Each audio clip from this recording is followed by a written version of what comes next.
ตามความเสยของส้นเผ่าไทยนี้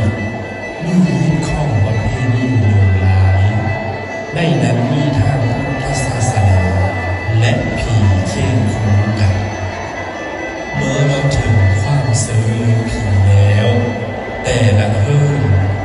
ล้วนแล้วแต่มีทางบูชาผีการเส้นการเหย่าและอื่นๆเป็นสิ่งจำเป็นของคนชนเผ่าไทยนอกนั้นการเล่นผีโนยังเป็นสิ่งที่ในยิ่งต้องปฏิบัติเพื่อความยุ่งเย็นเป็นสุขของลูกหลานจนกลายมาเป็นบทฟ้อนที่มีชื่อว่าบูชาผีไทยเผ่าไทยซื่อทอดหรือที่เรียกว่าบ่อเหย่าเผ่าไทยซื่อต่อกันมา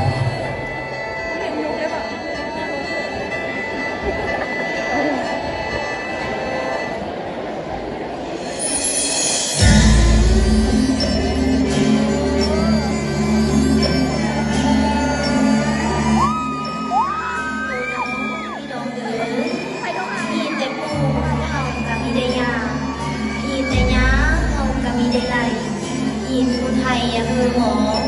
คอผู้ไทยยังเออเศร้าอีโปเยาแต่เก่าคุณยาไรทิมเออเป่าดา